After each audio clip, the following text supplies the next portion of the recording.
कवि जन्मी नाही कविता लेखिकी बाहा बाहा नेबा पाई समाज संस्कार आनिबा पाई कि कवि अछि जन्म होई समाज संस्कार आनिबा पाई कि कवि अछि जन्म होई।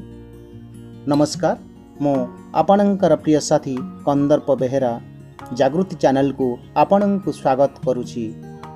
हाँ, आजिर जुगरे नारी को सम्मान माँ को सम्मान देवा मातृभाषा प्रति सम्मान देकी मने सदा रखिथिबा आज आमर ए चैनल रे कवि अछंती सस्मिता साहू पुरीरू तांकर सुंदर कविताटी आज आम स्थानित करुछु।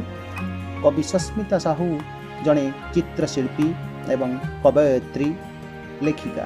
तांकर राशि राशि गल्प कविता ओडिशार प्रकाशित प्रतिष्ठित पत्र पत्रिका रे नियमित प्रकाश पाई आसुछि।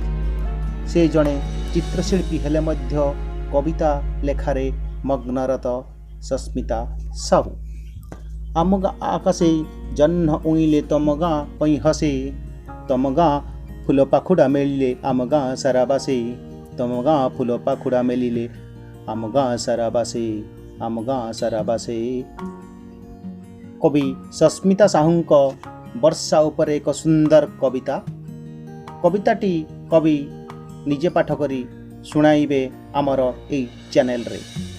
आम गाँ तम गाँ सबुठी तो ए वर्षा प्रियतमा आम गाँ तम गाँ सबुठी तो ए वर्षा प्रियतमा इंद्रधनुर रंगरे रंगेइबाकू आसंतु शुणिबा ताहाले। वर्षा बुंदा भितर लुचि रहिथिबा अनुभव और अनुभूति समस्तଙ୍କ ପାଇଁ ଭିନ୍ନ। एई वर्षार अनुभूति को साउंटी नहीं मोर छोट कविता वर्षार स्पर्श।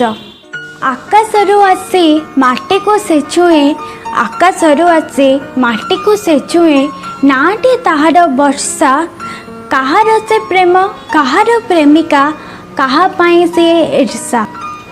कहा पाई वर्षा मिठा स्मृतिटीए कहा पाई वर्षा मिठा स्मृतिटीए खेले दिए से ओठ को आउ कहा पाई मिठा जहरटे बिदारी दिए से मन को।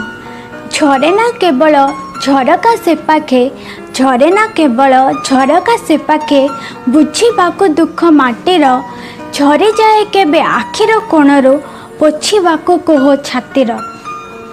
प्रेम की प्रेमिका नुहे से मो पाई प्रेम की प्रेमिका नुहे से मो पाई नुहे से मोहर कृष्णा।